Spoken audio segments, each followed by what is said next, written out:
Tere tulemast kuulama podcasti Need pole mingid naiste teemad, mis on ühiskondlik podcast, kus naised eri valdkondadelt on arutamas teemade üle, mis puudutavad meid kõiki. Alates majandusest, turvalisusest, tervisest, digimaailma ja demokraatiani välja. Igas osas avame, kuidas erinevad otsused, mis meid kõiki mõjutavad, sünnivad ja millised valikud Eestis ees seisavad. Tänases osas, aga enne veel, kui ma räägin, mis me tänases osas räägime, mina olen Reili Rand, Riigikogu liige ja sotsiaaldemokraat, 2 lapse ema, mis ka annab minu podcasti teemade valikule kindlasti oma värvi ja varjundi. Tänases osas me arutame teema üle, millega puutub kokku peaaegu iga pere. Laste ja noorte elust digimaailmas ning sotsiaalmeedia mõjust nende vaimsele tervisele, enesehinnangule ja suhetele. Ja minu külaliseks on psühholoog ja koolitaja Kätlin Konstaabel, kes on seda teemat lahanud nii Tartu Ülikoolis õpetades internetipsühholoogiat, kui ma teen siin alguses kohe ikka ühe tagasivaate ka, et juba enam kui 10 aastat tagasi oli mul au Kätliniga koos aidata vedada või Kätlini eestvedamisel korraldada arvamusfestivalil arutelu siis kogu sellise virtuaalmaailma mõjust meie suhetele ja eludele. Ja tõsi ta on, et Kätlin juba aastate eest on sellele tähelepanu juhtinud ka seoses digilapse projektiga, et millised riskid siis nutiseadmete liigkasutusega kaasnevad. Ja tänaseks on see jõudnud veelgi teravamalt ka erinevate, mitte ainult Eesti, vaid ka üle maailma poliitikute laudadele. Ka sotsiaaldemokraadid korraldasid aasta alguses sellel teemal seminari, et arutada, kuidas toetada peresid ja lapsi sotsiaalmeedia ohtudega ja milliseid riiklikke muudatusi peaks kavandama. Ja täna me siis püüame koos mõista Kätliniga, et mida saavad teha pered, mida saab iga inimene ise teha, aga mis vastutus on platvormidel ja ka riigil meie kõigi turvalisuse ja tervise hoidmisel. Nii et tere Kätlin! Tere! Alustamegi võib-olla sellise väga üldise pildiga, et kuna ma tagasi vaata sellisele 10 aasta tagusele olule ja ajale tegin, kus ma võiks öelda, et sina olid üks selline heas mõttes kevadekuulutaja, et tegelikult väga paljud võib-olla veel tol hetkel ei mõistnud, et kogu virtuaalmaailm toob mitte ainult kaasa kiired ja toredad ühendused, vaid ka omad riskid. Et mis sa näed, mis selle 10 aastaga selles pildis olukorras muutunud on? No muutunud on see, et võimalusi, sotsiaalmeedia rakendusi, kõik võimalikke võimalusi lastel uppuda ära nutiseadmetesse on tulnud tohutult juurde. See on siis äppide arv, kui me lihtsalt ütleme. Teine asi, mis on veel olulisem, on see, et kõigi nende ärikorporatsioonide võimekus ennustada, et mis just konkreetsele lapsele, noorele, suurele meeldib, mida ta võiks järgmiseks klikkida, kui lihtsalt öelda, on tohutult paranenud. Nad, nagu see on ju levinud ütlemine, et nad tunnevad meid paremini, kui me ise parematest sõpradest või elukaaslastest rääkimata. Ehk et see ei ole lihtsalt see, mida võrdlus on, et kas alkoholiga saame võrrelda või suitsetamisega või hartmängudega. Et need ei ole nii täpselt meie või laste järgi disainid. Konkreetselt, nagu see väljend võiks olla tailor-made, me peaksime selle väljendi ümber mõtestama. Ja teiselt poolt on ju üha rohkem hakatud rääkima ka vaimse tervise probleemidest. Ehk siis üha rohkem on tulnud neid uuringuid, kus mitte lihtsalt ei ole näha, et oi, et on mingid korrelatsioonid, et meeleoluhäired või lihtsalt üksildustunne või enesehinnangu langus. Korrelatsiooni võib mõtestada mitut pidi, et mis on enne muna või kana. Aga on hakanud tulema ka ikkagi uuringuid, kus on näha, et ei ole ainult korrelatsioon. Ja need on selles mõttes nukrad uuringud, et kui me tahame välja selgitada kausaalsust, peab olema natuke aega mööda läinud. Kui me paneme juurde teadusajakirjade avaldamistsükli, see ka ei toimu 1 päevaga. Ehk et mingis mõttes me konstanteerime neid probleeme tagant järele. Et neid momente aspekte on nagu hästi mitmeid, mis on muutunud ja selles mõttes ei ole ju muutunud midagi paremuse suunas. Et olukord on läinud tõsisemaks. Õnneks see paremuse suunas muutumine on see, et tõesti et riiklikul tasandil või ka Europarlamendi tasandil juba nagu ollakse väga mures ka tegude mõttes, on see siis piirangute kehtestamine või mis iganes. Et see mure on jõudnud kusagile suuremale tasandile, sest ei ole enam see, et vanemad pidage oma lapsukesi silmas. Varem, ja ma ise olen ka seda rääkinud, et vanemad. Ja vanemate vastutus ei ka ikkagi kuskile, aga see võitlus on lihtsalt nagu tohutult ebavõrdne.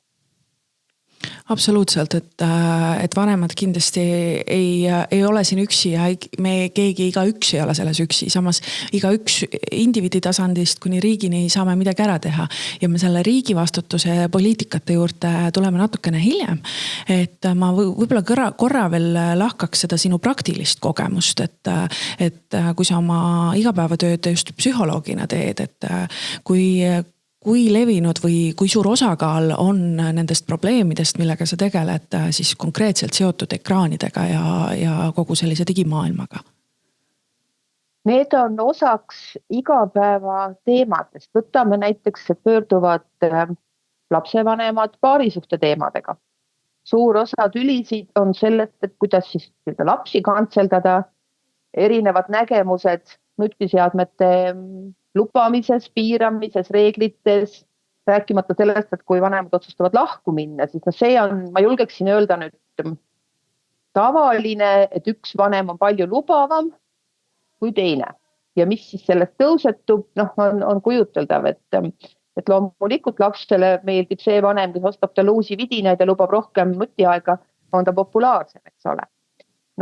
Need mured, kus siis vanemad on nagu natuke hädas, et kas lapsel on ka päris sõpru ja mis sõbrad need siis on ja kuidas ja kas üldse võidelda ja võimelda selle lapse nutikasutuse sotsiaalmeedia teemal.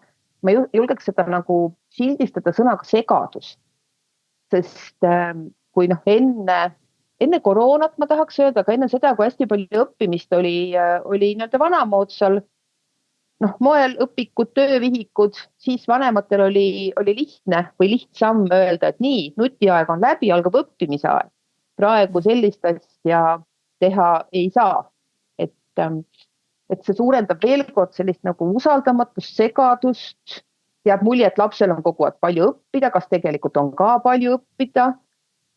Neid teemasid sealt tõuseb ja laste teemast nagu suuremate teema peale minna, et siis sageli ju tutvutakse veebikeskkonnas, aga tutvutakse veebikeskkonnas ka siis, kui juba ollakse suhtes ja kuidas siis see veebikeskkonnas tutvumised liiguvad päris suhete tasandile on, et siis kui valutult või mitte valutult need liiguvad, et see on täitsa omaette valdkond või ka näiteks see, et kui inimesed juba on suhtes, et siis aga mis sellest siis paha on, kui ma suhtlen samal ajal veel umbes 10 inimesega või paarisuhte edendamise ajal hoopis vaidlen hoogsalt sotsiaalmeedias.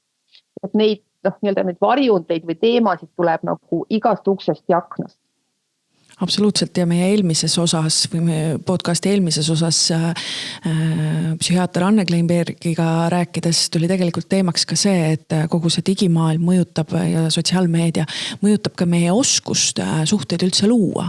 Et selle ekraani vahendusel võib-olla osatakse suhelda ja ennast kuidagi väljendada, aga kui need olukorrad on päris elus, siis enam neid oskusid meie noortel ei pruugi olla. Minule meeldib seda mõelda niimoodi, et lapsed peavad saama pisikesest peale trenni, kuidas suhteid ja suhtlemist luua. Mänguplatsil, kõik me näeme, kus on toredad mänguplatsid, seal ju veel lasteaed natuke nagu juba on. Aga vaat siis, kui tekib see võimalus, et tuleb ise ilmutada mingit initsiatiivi, et emme või issi ei pane siit kellegi enam-vähem sama vanaga samasse liivakast, mida siis teha. Ja kui on veel see keeruline teismeiga, ma olen küll kuulnud lugusid, et oma klassikaaslastega või koolikaaslastest kangesti meeldib, et neti vahendusel suhelda ja ka päris selliseid tundelisi tekste vahetada on okei, aga päris elus ei oska nagu eriti midagi ette võtta, et natuke rääkida juttu või midagi. Et need on hästi keerulised teemad, et kust laps seda trenni saab madala riskiga olukordades, päris elus. Aga kui me korra võtame selle laste ja noorte fookuse ja selles vaates, et kui sa peaksid korra veel ära kirjeldama, et milliseid ohte me näeme selles digimaailmas ja võib-olla spetsiifilisemalt siis sotsiaalmeedias, et mulle tundub, et on lõike, mida me teadvustame nagu võib-olla rohkem. Ma ei tea, puudutab see küberkiusamist, mulle tundub, et seda nagu on kuidagi kergemini mõista. Aga et mis sinu kui psühholoogi vaade sellele on, et milliseid ohte virtuaalmaailma endas peidab?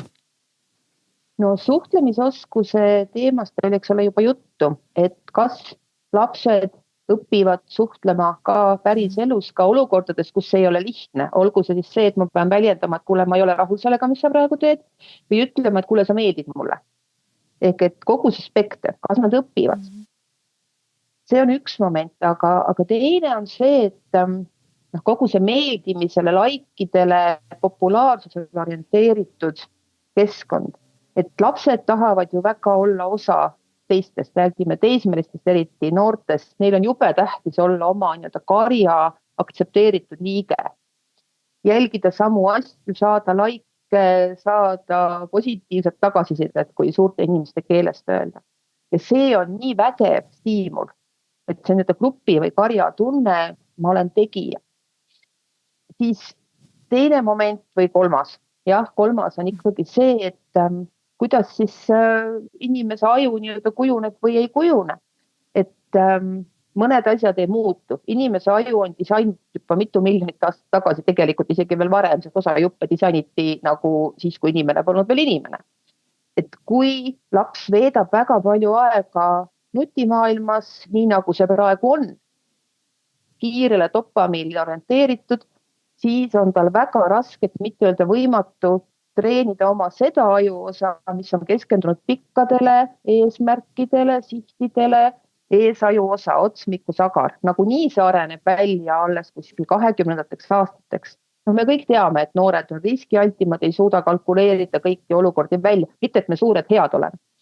Aga neil areneb see jupp lihtsalt palju aeglasemalt, aga ta peab trenni saama.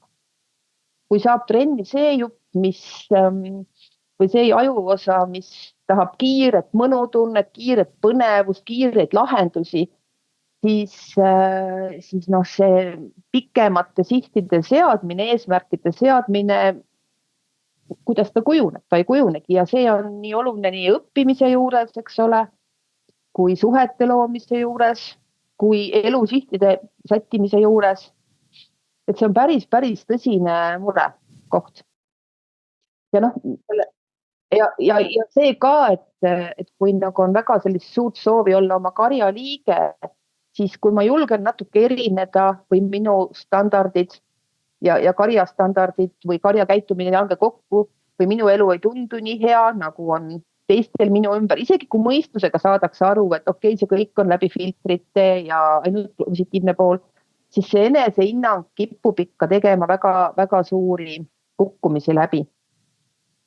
Et noored on väga mõjutatud selle poole pealt ka.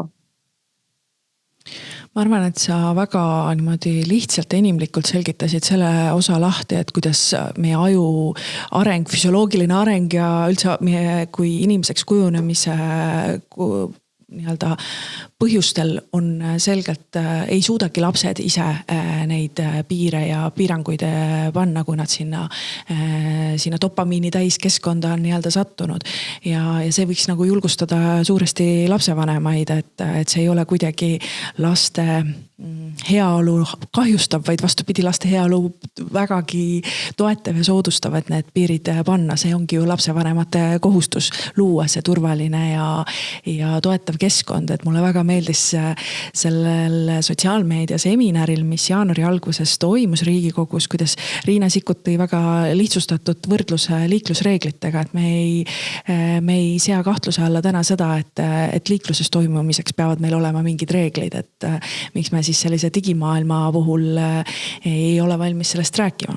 Aga ma kõigepealt veel korra puudutaks just seda vanemate poolt, et võib-olla sa oled valmis kohe jagama ka mingeid selliseid praktilisi soovitusi, et mida siis lapsevanem saab ja peaks tegema, et toetada oma last turvaliselt digimaailmas ja virtuaalmaailmas ja sotsiaalmeedias liikuma, sellepärast et ma arvan, et ei sina ega mina ei ole sellel seisukohal, et digimaailm on üdini halb, et see on osa meie tänapäevasest tegemisest ja toimetamisest, aga seal peavad olema oma selged raamid. Et mis sinu soovitused oleksid lapsevanematele? No esimene soovitus paraku on ikkagi see, et hoida lapsi esimesed eluaastad kuni kooliajani vähemalt eemal. No ma saan aru, et kui tegemist on nii-öelda vanaemaga, kes elab 500 kilomeetri kaugusel, et videokõnede tegemine ei ole saatanast. Aga kõiksugused nii-öelda arvutimängud, nutimängud, suhtlusrakendused, see küsimus ei ole mitte selles, et mis nad siis halba teevad, et küsimused on sageli ju selles, et mis lapsel siis tegemata jääb. Et kas see toetab lapse arengut, kui me mõtleme 5-6 aastasele, aga tegelikult ka 15 aastasele, kas see toetab lapse arengut selles suunas, et temast võiks saada äge, vahva ja tegus täiskasvanud inimene, eluga rahul ka. Et kui me võtame selle perspektiivi, nii et koolivanuses tulevad nagu nii õppimise teemad ja laps juba võib-olla natuke saab aru, mis toimub, aga ka päris pisikesed tuleks eemale. Teine asi on see, et rääkida inimlikus arusaadavas keeles, et jah, seal on palju toredat, aga et arutada ühiselt ka neid negatiivseid külgi. Ja arutada ühiselt selles mõttes, et ega vanemad ei ole ju, mis see väljendus on, puhtad poisid. Et öelda ka lapsele, et kuule, et sa võid meile ka öelda, kui sulle tundub, et me siin sätime vanematena väga peeneid nutireegleid, aga ise, mis me teeme kogu aeg, eks. Et räägime, et see on meie kõigi teema. Ja et see ongi keeruline, aga proovime. Ja üks klassikaline soovitus on läbi aegade olnud, et kas on olemas kodudes mingid sellised nutivabad tsoonid. Siuke vana hea juba peaaegu jälle klassikaline soovitus, et kui pere sööb ühiselt õhtust, võiks ju süüa. Kas võiks olla nii, et seal telefoni ei ole või on mingi ühine tegevus või mingi koht, kus telefon ei ole. Et juba natuke seda regulatsiooni aspekti sisse tuua, mingeid asju tehes ei pea see telefonikene või tahvlikene või mis iganes ta on kogu aeg ligi olema. Võib olla kotis, võib olla teises toas, et juba sellistest lihtsatest asjadest hakkab see pihta.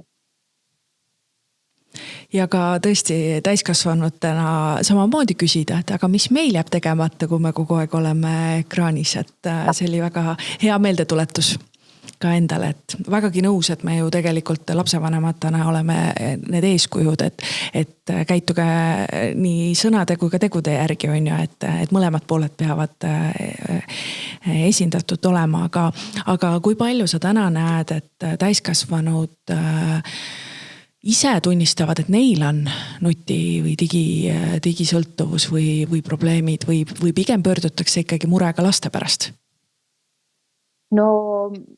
Tegelikult probleeme tunnistatakse, et ma näen seda väga palju paarisuhete puhul, et ongi, et meil ei ole suuri tülisid, aga me oleme kas üks pool kurdab, et teine on kogu aeg telefonis ja paarisuhe on kuidagi soiku jäänud või siis, et me mõlemad oleme kuidagi eemaldunud. Ja siis tekib küsimus, et aga mis ta seal on, et tekib kõik armukatedus ja üldse, et kas mina ei ole tähtis, miks mina ei ole nii tähtis kui telefonimaailm. Aga üks väga huvitav moment, mis on viimaste aastate teema, on see, et kui inimene tuleb psühholoogi juurde, siis sageli võetakse telefon diivani peale kaasa. Et ega enamasti, mõni inimene ütleb otse, et tal on mõni väga tähtis töökõne tulemas või on vaja teada, et kas laps ikka, ma ei tea, kuskile trenni jõudis. Aga sageli see on kuidagi automaatselt kaasas. Ja vahel, kui näiteks pöördub paar, et siis võiks ju mõelda, et kui üks partner räägib psühholoogiga, et siis teine kuulab hoolega, võib-olla ta räägib asju, mida kodusel räägitud, aga siis vahel teine pool võtab, et ma saan see aeg nutiseadmes olla või telefonis olla. Et need on asjad, mis on nüüd küll päris uus asi ja siis mina muidugi vahel tahan küsida, et kui te hambaarsti juurde lähete, et kas te seal ka tahate vahepeal väikse kõne teha või. Et see on inimesed ei pöördu selle probleemiga, aga see nutiseadme tähtsus tuleb otseselt kabinetti sisse. Jah, see dopamiini mõju on ikkagi nii tugev või selle janu meie igapäevases, et ka jälle ka eelmises osas just tõime välja, et või arutasime Annega sellest, et vahel nähakse seda scrollimist nii-öelda kui viisi lõõgastuda, aga tegelikult aru saamata, et see sugugi meid ei lõõgasta. Aga nii, palun. See on väga oluline moment, et on see siis laste või suurte puhul, et kas nad suudavad näiteks istuda ja olla üksi iseendaga juues, ma ei tea, tassi teed või ilma teeta, ilma scrollimata, mis siis nende aju teeb. Et see on ka asi, mida lapsed võiksid juba õppida, aga see on ka küsimus suurtele. Jah, ja märgata, mis meie ümber toimub, ma ei tea, tänaval liikudes, bussis sõites või tõesti lihtsalt võtta see hetk tajuda, mis meie keha ja vaimuga toimub. Aga tulles selle sotsiaalmeedia ohtude poole veel, on üks teema, millest on hakatud ka rohkem rääkima, on kogu selline, et sa enne ka mainisid, kui targasti on meie sotsiaalmeedia platvormid disaininud algoritme, mis pakuvad meile seda sisu, mis eelduslikult meile meeldib ja aitab sellele kaasa, et me rohkem aega seal veedame. Aga algoritmide mõjust on räägitud ka selles vaates, et ta tegelikult aitab kaasa või mõjutab sellist radikaliseerumist ja ka vägivaldset sisu toob esile ja ma saan aru, et eri riikides on ka selliseid uuringuid, mis näitavad, et näiteks noormeeste, eriti selliste haavatavas eas noormeeste infovoogu jõuab vägivaldne ja selline radikaalne sisu oluliselt kiiremini. Et kas sa selles vaates tahad ka mingeid mõtteid, kommentaare jagada? No siin kindlasti meie julgeolekuorganid on väga pädevad ütlema, et mis nende vaates see Eesti olukord on. Aga kui me mõtleme, et noorte, räägime siis noormeste suur soov on midagi ägedat ära teha, kuskile ägedasse kampa kuuluda, teha, ütleme siis nii suuri asju, märk maha, tähendusrikkus, siis kõik need nii-öelda reklaamid ja sõnastame seda nii, mis püüavad siis endale seda järgijas või järgijaskonda saada. Need tegelikult puudutavad ja kõnetavad just seda osa noortest. See sama kuuluvustunne, tahtmine midagi ära teha, mida tavaline maailm ei paku. Iga hall päev, kus tuleb minna jälle võib-olla kooli, teha mingeid kodutöid. Ei paista kusagilt see, et midagi ägedat, mingi maailm, mis vajaks parandamist, päästmist kohe siin ja praegu. Et see on väga ohtlik päriselt ka, et noored on kogu aeg olnud altid tegema ägedat asju ja selles on tohutu potentsiaal. Aga kui neid püütakse lõksu sellega, et siin praegu tuleb midagi kiiresti sulle uksest sisse, mingi tähendusrikkus, mingi kuuluvus, argielu tundub mõttetu, siis loomulikult nad on haavatavad. Et ma arvan, et sellesse peaks suhtuma nagu väga-väga tõsiselt. Aga tulleski selle soovi juurde, seda kuuluvustunnet ja räägimegi siin sellest, kui sa oled juba see noor, kes sa oled seal sotsiaalmeedia, kasutame siis sõna lõksus. Mis see soovitus, sa enne tõid välja, et lapsevanema roll võiks olla rahulikult rääkida ja nii ohtudest kui seada reeglid. Aga mis siis juhtub, kui lapsevanem ei oska oma lapsega niimoodi rääkida? Ma arvan, et ma võib-olla spekuleerin valesti, aga meie oskus nii kuulata, rääkida, piire seada on ka väga-väga erinev. Et kas sul on selles osas mingit praktilist nõu just lapsevanemana, kes võib-olla ei ole varasemalt kodus pidanud selliseid väga mõtestatud vestlusi oma lapsega piiride seadmisest?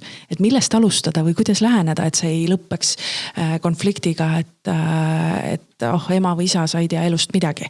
Et mis see selline nõuanne võiks olla? No seda ma nüüd kohe ütlen, et lihtne on nõu anda, raske on teha. Et see üks küsimus on, et kas saaks peres võtta need nutiteemad just nimelt sellisele üldisele argiarutusele, et kus võib-olla ema või isa ütleb ka, et näe, jälle jäin liiga kauaks telefonisse. Et kuidas see minuga on ja siis, et laps ei näeks, et tema on see patuoinas. Ja rääkida sellest, jah. et normaliseerida nii-öelda.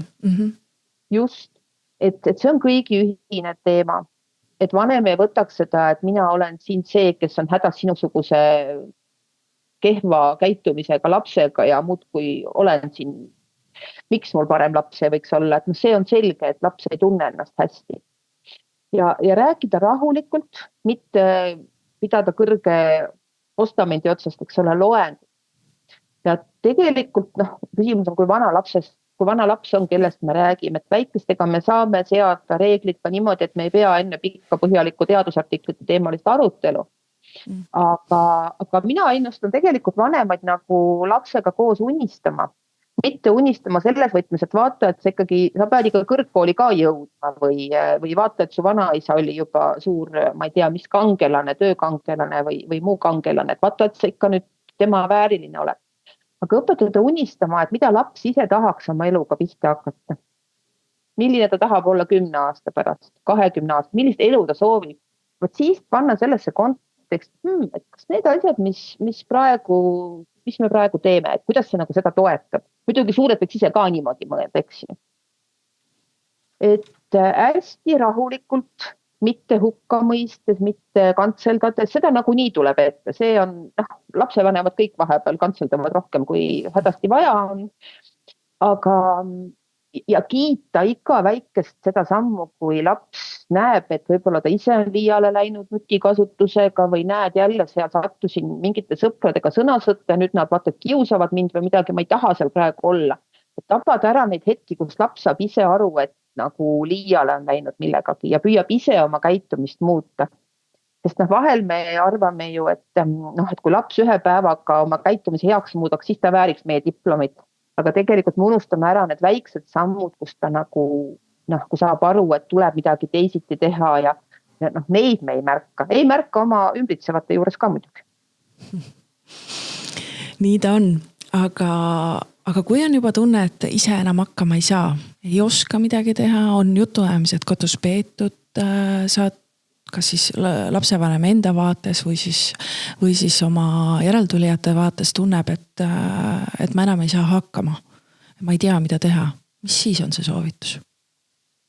No lihtne soovitus jällegi teoorias on see, et otsida abi. Et meil on osades koolides siiski on koolipsühholoogid, õpilasnõustajad, keegi, kes on võimeline seda vanemat ka ära kuulama, see on nii universaalne teema. On võimalik helistada ka koolipsühholoogide abiliinil.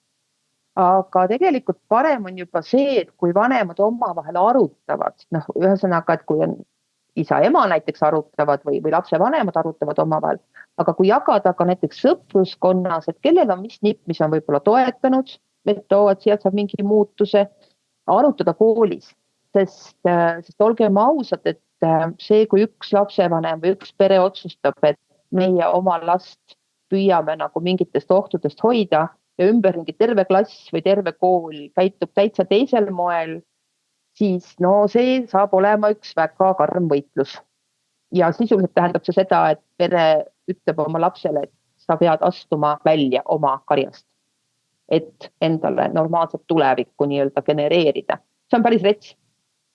Et arutada neid asju ka koolis, mitte jääda üksi. See on nii klassikaline soovitus, et mitte leppida sellega ja mitte jääda üksi. Vaadata, kellega saab rääkida, kelle käest saab mingit nõu, et kuidas, ja vahel ongi vaja psühholoogi või õpilasnõustajat tõlgiks vanema ja lapse vahel. Tavaline. Kui palju sa nii-öelda näed täna meie koolide valmisolekut sellega tegeleda, et nutiseadme kasutamisreeglid on nii-öelda ülesandeks pandud, et iga haridusasutus endale need reeglid teeb ja paika paneb ja ma saan aru, need praktikad on ka erinevad, aga mis see võib-olla sinu hinnang või pilk kõrvalt on? Minu meelest koolid on päris valmis, sest nad on hakanud ju ka nägema, et õpetaja töö ei ole läinud pehmelt öeldes lihtsamaks, kui tal tuleb tundi üle nii väga aktiveeritud lapsekene, mitte füüsilises mõttes, kes nagu kätte jalgadega rahmeldab, eks ole, vaid kelle mõtted on täiesti mujal, kelle pea ei võtta ühtegi valemit, kes tahab kogu aeg nagu nutiseadet kakkuda ka tunnis, et nad näevad, et nende töö on lihtsalt väga raskeks tehtud. nii et ma usun ja olen ka nagu ise kuulnud ja näinud ja kogu see koolide poolt tulev nagu ka meediasse jõudnud see info, et nad on hädas. Õpetajad tahaksid õpetamistööd teha, mitte seda, et vaadata, et tund on nagu rahunemiseks või kas see laps saab rahuneda. Nii et see valmidus on minu meelest suur. Ja nii nagu me tegelikult ju algul tõdesime ja kuhu see jutt ka edasi viib, et siin ongi erinevad osapooled, kes kõik saavad samme teha. Ja nüüd me liigumegi selleni, et kui igaüks ise, siis peres oma reeglid, koolikeskkond, aga päris ilma riigi ja nende samade sotsiaalmeedia platvormideta ma ka ei saa. Et kuidas sa näed, mis see vastutus meil tegelikult ju Euroopa Liidus on sotsiaalmeedia platvormidele ka kehtestatud reeglid. Kas sa näed, et selles vaates platvormid ise peaks tegema rohkem või ei peaks? Ja millist rolli sa siin nagu riigi poolt näed? Muidugi platvormid võiksid, aga olgem nüüd ausad, tegemist on ärimudeliga. Et kogu aeg on olnud sotsiaalmeedia kanalites ju vist see, et sa pead kusagile panema ristikese, et sinu sünniaasta on, ma ei tea, mis on rohkem kui 13 või kus iganes. No väga lihtne on seda ristikest ju panna igale poole. Et ma kahtlustan, et ega nad ise suurest, ma ei tea, empaatiast või laste arengust hoolimisest nagu väga suuri samme võib-olla tegema ei hakka, sest nad on kaotumas väga olulist sihtrühma. Ehk et siin ikkagi peaks tulema sõnumid siis nagu riikide poolt, et niimoodi ei saa.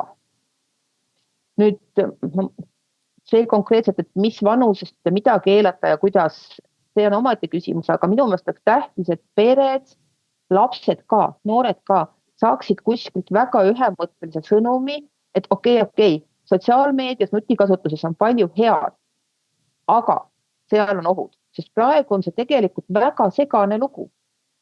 Seal tõesti on ju palju toredat toimub ja lapsed, aga ma suhtlengi oma sõpradega sealt, aga saaks selle sõnumi, et sõpradega suhtlemine sotsiaalmeedias on tore küll, aga päris sõbrad peavad olema.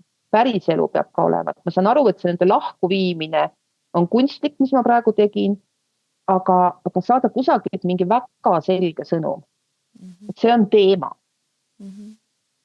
Sest et jah, tõesti vaatasin just järele, et see platvormidel on täna selgelt just alaealistele kohustus pakkuda eakohast ja ohutut sisu. Ja samas Eestis siis monitoorib seda olukorda Tehnilise Järelevalve Amet, Tarbijakaitse ja Tehnilise Järelevalve Amet, kes on oma ülevaates ka välja toonud, et tegelikult Euroopa Komisjon on menetlemas põhimõtteliselt kõikide laialt tuntud sotsiaalplatvormide osas probleeme nii sõltuvust tekitava disainiga, alaealiste privaatsussätetega kui ka selle sama vanusetuvastuse teemaga, et üldse saaks tagada selle ohutu sisu pakkumise.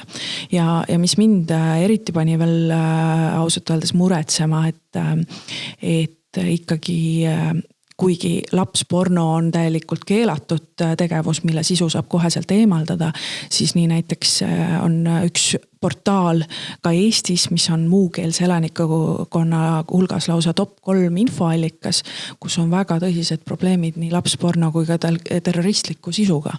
Et asjaolud, mida kindlasti peab ka laiemalt välja tooma, et need ei ole mingid ma ei tea, välja mõeldud probleemid või ma isegi ei oska välja tuua, mis need vastaspoole argumendid lõpuni on, et miks mitte selle teemaga tegeleda ja kui ka võtta selle, et ma otsisin ka välja selle, et palju on räägitud Austraaliast, kes siis esimese riigina detsembrist kehtestas siis sotsiaalmeedia keelu alates või alla 16-aastastele, mis hõlmab siis tõesti suurimaid tuntud platvorme, aga erinevaid keelde ja piiranguid kaaluvad neid Taani, Portugal, Prantsusmaa, Hispaania. Tulin just tagasi Ühendkuningriigi visiidilt, kus samuti parlamendi liikmetega oli arutelus teema, kuidas sotsiaalmeedia siis mõjusid meie laste vaimsele tervisele vähendada.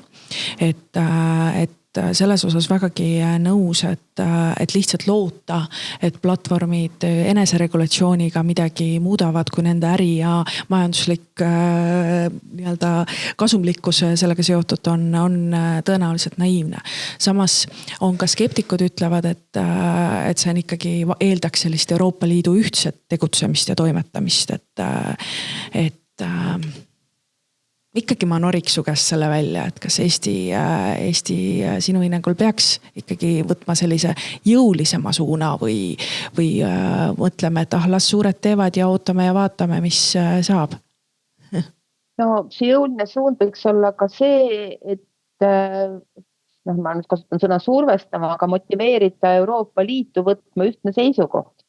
Sest see on täiesti märkimisväärne turu osa, kui me mõtleme siis tarbijaskonnale, rääkides sotsiaalmeediat.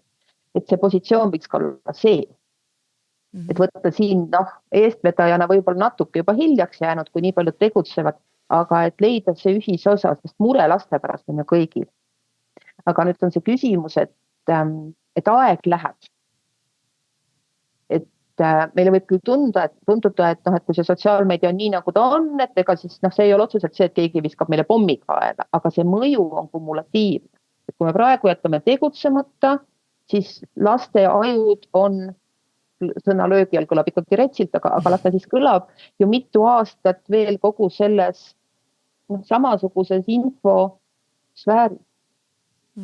Nii et ma arvan, et siin peaks mingisugune seisukoht päris selgelt tulema ja muidugi oleks tore, kui Euroopa Liidus midagi väga ühtselt otsustatakse, aga seda ootama jääda on võib-olla natukene ohtlik.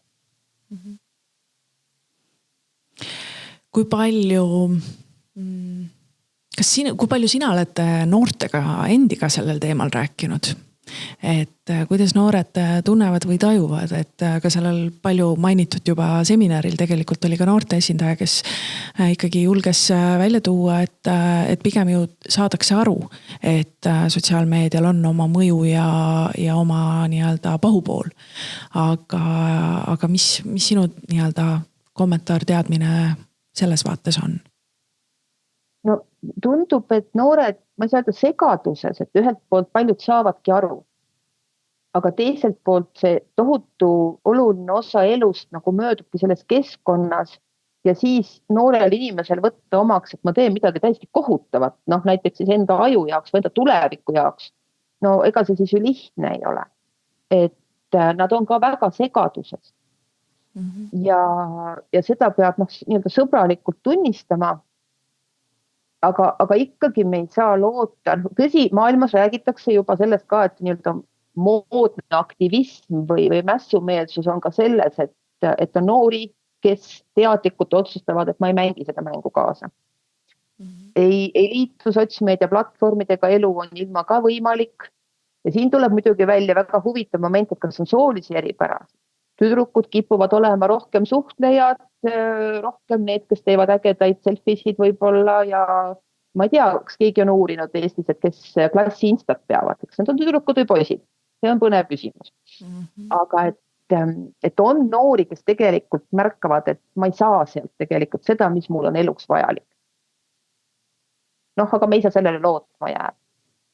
Nii et ma ei saa öelda, et noori tuleb selles segaduses toetada, aga ma arvan, et neid peab aitama. Et panema mõtlema just, nagu ma ütlesin, unistamise teema. Just, see unistamise mõte ongi siia lõpu osas, ma arvan, üks hea asi, mis kõigil kaasa võtta, et unistada oma lastega, nagu sa tõesti, Kätlin, ütlesid, et sellest, mida laps ise tahab ja millist elu ta soovib ja kas see, kuidas täna toimetatakse või tehakse, kas see aitab kaasa ja ärme täiskasvanutena ka unusta seda. Nii et mul ongi hea korra paluda sinul unistada, et kui sa vaatad siin, sa ütleme 10 aastat tagasi hakkasid sellest teemast rääkima. Täna me oleme olukorras, kus vähemalt probleemi, ma julgen öelda, tajutakse üha selgemalt. Mis see vaade tulevikku 10 aasta pärast võiks olla? Mis võiks olla see 1-2 asja, mis Eestis võiks olla teistmoodi, paremini ja miks? No ma väga tahaks loota, et see Eesti kui digiriigi kuvand läheks sinna, et me oleksime teadlikumad nutikasutajad, see on ära leierdatud väljend, aga just nimelt selles võtmes, et okei, neid asju ma võin ajada sotsiaalmeedias, aga siis ma tean, et neid asju ja selliseid suhtlemisi ma ajan helistades või hoopis lähen külla kellelegi. Ja et meil ei kaoks ära või pigem, et me teadlikuks oskaks hoida seda suhtlemist, tavalist näost näkku, tere, kuidas sul läheb, mitte lihtsalt small talk'ina, vaid päriselt julgeks ja oskaks rääkida. Et kui me siin arutame, et kas eestlane on individualist või kollektivism või et ongi tore, kui naabertalu on 5 kilomeetri kaugusel, siis nad ei käi närvidele. Et tegelikult siin tuleb ikkagi mõelda, et me peaksime teadlikult oskama mõelda, et okei, aga mul on vaja vahel selle naabertalu või naaberkorteri inimesega suhelda. Ja kas öelda talle, et kuule, sinu koer rikkus mul lillepeenra, minu klassikaline näide on see, et kas sa julged minna ütlema naabrile, et naabri koer käis kaevas su lillepeenra üles või sa pigem saadad talle väga tigedat sõnumi. Aga kas sa julged öelda, et kui keegi sulle päriselt meeldib või tahaks mingit komplimenti teha, et me julgeks ja oskaks ja meie lapsed ka. See on väga hea koht, kus tegelikult pannagi punkt ja kutsuda kõiki üles küsima endalt neid küsimusi ja meelde tuletama, kui tähtis on hoida ja ka arendada neid suhteid, mis meil on ja ka luua uusi. Nii et aitäh, Kätlin, sulle. Ma veel annan sulle võimaluse, kui sul jäi midagi veel kripeldama, siis praegu saad veel võimaluse midagi lisada. Kuidas tunne on? Kas... Kripeldab ikka see, et inimesed võiksid omavahel rohkem suhelda ja mitte selles mõttes, et mis kõik pahasti on, vaid et see sõna on sildu luua, et leida ühisosa ja julgeda ja astuda ligi ja uurida, kuidas meil selle ühisosaga lood on.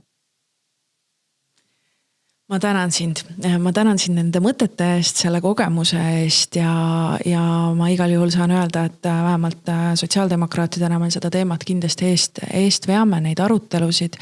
Kindlasti ei olegi siin ühte lihtsat lahendust, muidu oleks neid muutusi ka kerge tuua, aga need arutelud ühiskonnas annavad siiski lootust, et me oleme teel muutuste ja paremate muutuste poole, sest et probleemi tunnistamisest teatavasti saab juba kõik alguse. Nii et aitäh ja ma soovin sulle jõudu kõikides sinu tegemistes. Aitäh sulle!